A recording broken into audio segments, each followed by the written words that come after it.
Good day, Sir Gwangan. I am yours, Marie Colaho, and today we talk about the Unit 12, Lesson 1, My Goals. So, introduction. More often than not, you have been asked at least once about what you want to be in the future. The most common answers will be the doctor, an engineer, a teacher, and even a soldier. Once you have reached adolescence, this answer may either change or remain. What is a career? Career is a common question that needs to be answered to help you in choosing the career paths that suits. Kaning nga situational is kanunay jud nato ma-encounter sa atuang society, which is kanang makapangutana ka sa imong kagalingon og unsa jud nga career ang imong gusto i-pursue igkadako nimo. Like gusto ba ka maging doctor, engineer, a teacher, or magsundalo ba ka? So as a graduating student sa senior high is ako pod is nagunahon na pod ko if teacher ba jud ako ang gusto nga course in the future. So according to Siegelman and Ryder, there are two factors that you have considered when choosing a career. These are environmental factor and personal factor. What do you mean by environmental factor? The available opportunities and the demands of the market constitute this factor. The varying trends in the environment, which includes the natural changes in your surroundings area, technological discoveries and advancement, and commercial. The demands make you more practical in choosing the course that you will take.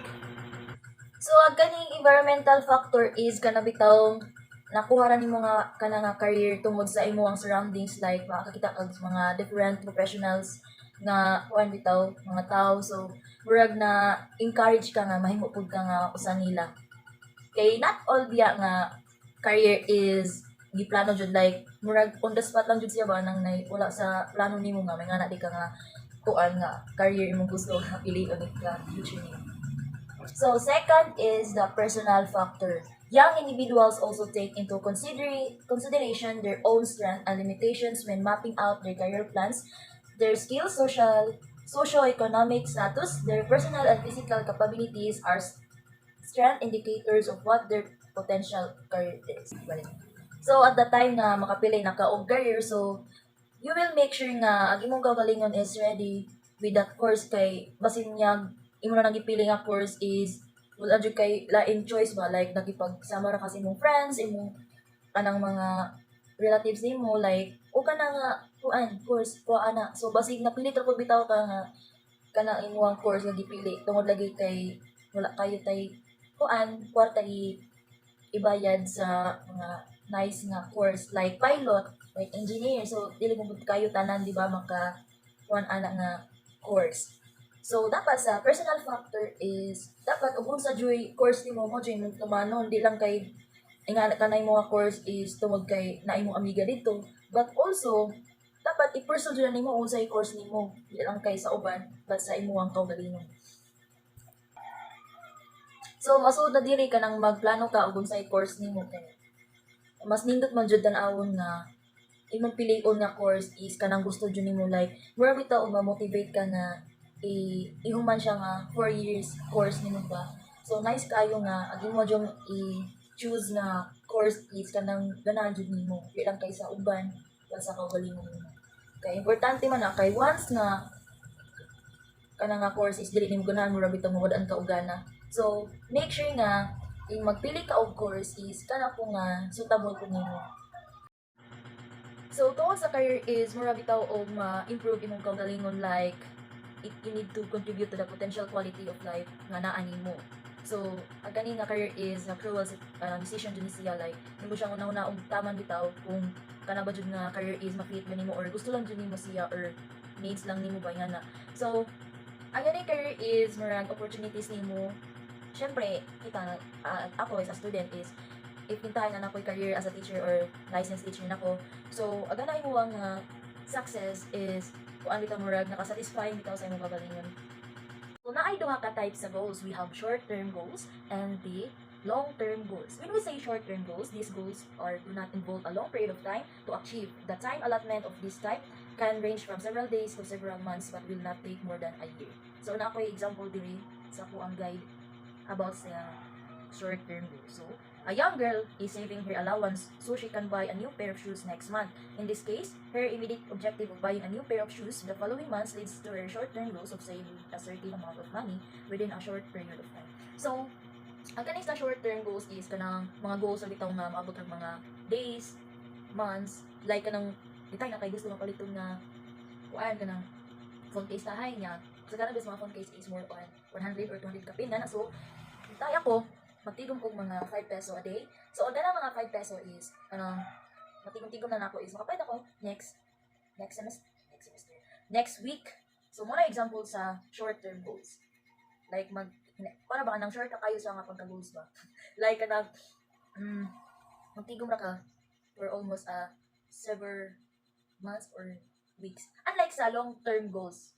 So, ang long-term goals that take a long period of time to accomplish belong under this type. These goals typically require more than 12 months for completion and needs to careful planning. So, ganing long-term goals is wala na ako sa PowerPoint na ko. But when we say long-term goals is kanang hintay. Surgeon ang imong gipili nga course nimo pag college. So, kanang yang surgeon is kanang kuan pa kanang mag-take pa ka og pre-med course, get best training, maintain high grades, and get high scores in aptitude tests. So, kaning long-term goals is kanang bitong kuan mo abot siya og mga pila ka 5 years, 10 years, na pag-study nimo about anak nga course. Mura pag sa kuan pod sa anang teacher, di ba? Before ka mahimong licensed teacher is mo kuan pa ka og board exam, then kuan pa ka og kanang mga demo teaching na like dagdagan pa kayo ka og mga buluhaton para ma-succeed ang imong course nga pilion like ma certified na LPT na ka.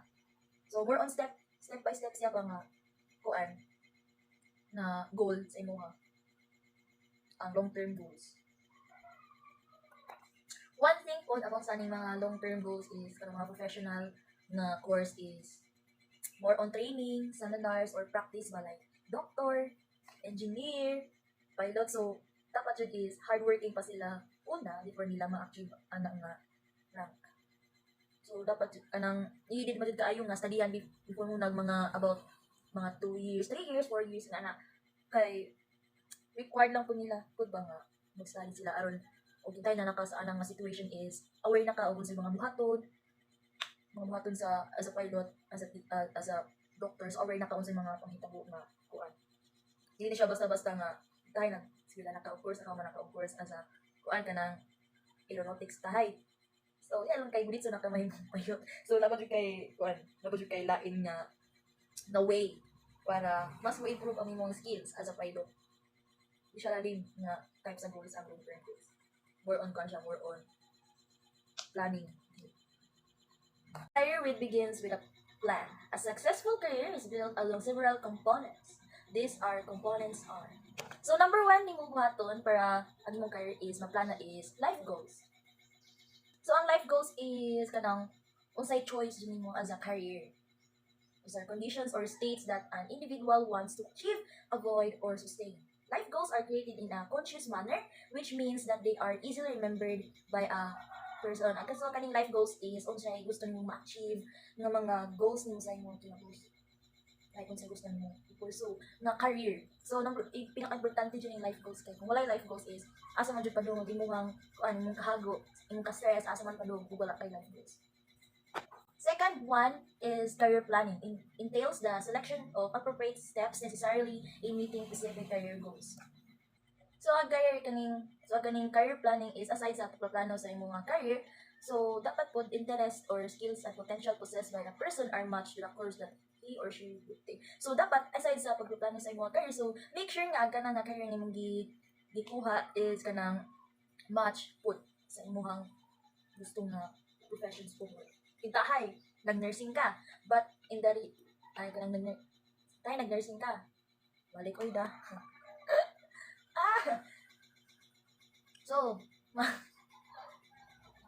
So, gintahay ka, nursing ka. So, dapat, ang imong kukuha nga course or kanang i-board exam siguro, mag-board exam siguro ng mga nursing. So, dapat imong course mo nga kuan is, pang nursing po, like, kanang siguro type sa nursing.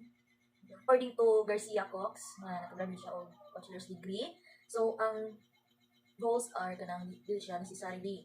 So, kaning nga career is, makita lang din siya sa surrounds nimo like kanang joining a professional world, kanang makipaghalubilo ka sa mga professional persons, like itay mga kuan ay kanang seminars o like that, so maka-encounter jud kag mga professions na mga tao.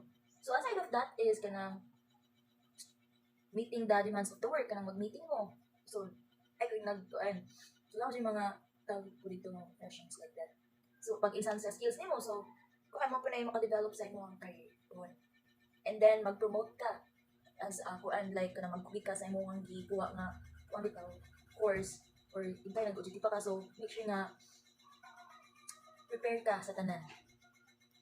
So Ang goals kay nagpasis na siya og mga characteristic para manampas nato ang bisan unsang pagsulay sa atong mga kinabuhi. Kung maghimo ta og plan na makahatag og information og goals, ang strategies or action maka-epekto ni siya or dili.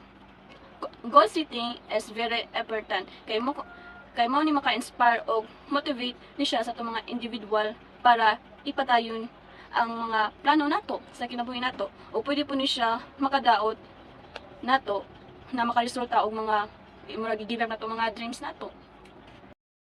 There are 4 development theories. First, the trait factor theory. Ang trait factor theory ni Frank Pearson og E.G. Williamson nag-ingon nga ang matag tao adunay lain-laing abilidad, interest o mga batasan nga mao'y basihan sa pagpili ug angay nga trabaho. Second, theory of self-efficacy. Ang theory of self-efficacy ni Albert Pantola nag-ingon nga ang pagtuo sa usa ka tawo sa iyang kagalingon, abilidad naka-epekto sa iyang paghunahuna ug desisyon. Ang self-efficacy nagpasabot sa pagsalig o pagdawat sa imong abilidad na gihimo ug plano ug buhaton kini pinaagi sa mga pamaagi aron maabot ang mga gusto nga resulta. 3. Life space theory. Developed by Donald Soper, this theory emphasized that people are always in constant change. It recognized the factors that affect people as they undergo through different life stages, playing different roles. 4. Theory of career choice. John Holland stressed that a career is a product of the interaction between the individual and the environment. People gravitate toward others will share similarities with them. This is apparent even with the choice of profession. Individuals like to work with people who are like them. They look for jobs or workplace environments in which they can express their values and attitudes. Holland have 6 personality types. First, realistic. Realistic, makunin sa usually like others na ginaha mag-prefer o gunit o gamot habang nagtrabaho sa mga building o crafting things. Second, enterprising. Enterprising, ginakulo sila makig-meeting o mag-influence sa mga people kaya mag-enjoy sila makig-istorya o mag-manage sa mga tao. Ikatulo, investigative. Ginahan sila kuno makidiscover og ideas o experiment na makasolve sa mga problem solvers. Ikaapat, social. Ginahan kuno sila makitrabaho sa mga tao o mag-inabot sa makigtabang nila kay mo kuno ni main consideration na mo ensure sa the well-being of others. 5. Conventional. Nag-enjoy ko na sila mga mo-follow sa mga procedures. Nag-enjoy ko na sa mga activities na mukuan sa data-driven. 6. Artistic. Ginagawa na sila mag-perform na pinaagi sa self-expression through music, art, o drama. Nakunoy upat ka characteristic of goals. Muna first, specific. Imong goal kuno dapat specific kuno unya detalyado pud kayo imong goal na ang goal mo ni magstay sa to specific manner na mo-add sa to mga sa tagsang motivate sa tong goal na for example kana mo imong kag I will do my best with my study na mo ni mo stay sa imong answer na ang question kay how will you do it, so sa man imo pagbuhat so imo jung i-earn para maka-earn ka good grades imo jud basahon ang ipang notes nimo na imong isuwat ang mga ipang lecture sa mga teachers na imong tunan to imong ipasuwat bago ka matuog. Second, measurable. Measurable means maihap. Makatabang ni nato para makita nimo na unsa ang paglambo nimo sa kada steps nga imong gibuhat. For example, kana imo jud i-make sure na makakuha kag high grades na imo jud i-earn at least 85% sa tanan nimong quizzes. Ikatulo, attainable. attainable, mo ni siya magbase ni siya sa mga tinuod. Kung mag-set gani ka og mga goal, bisan maglisod ka, dapat imong gihapon ipadayon ang imong goal. Ikaupat, relevant. Relevant, dapat connected ni siya sa imong goal na gustong maabot sa umaabot na panahon. 5. Time bound.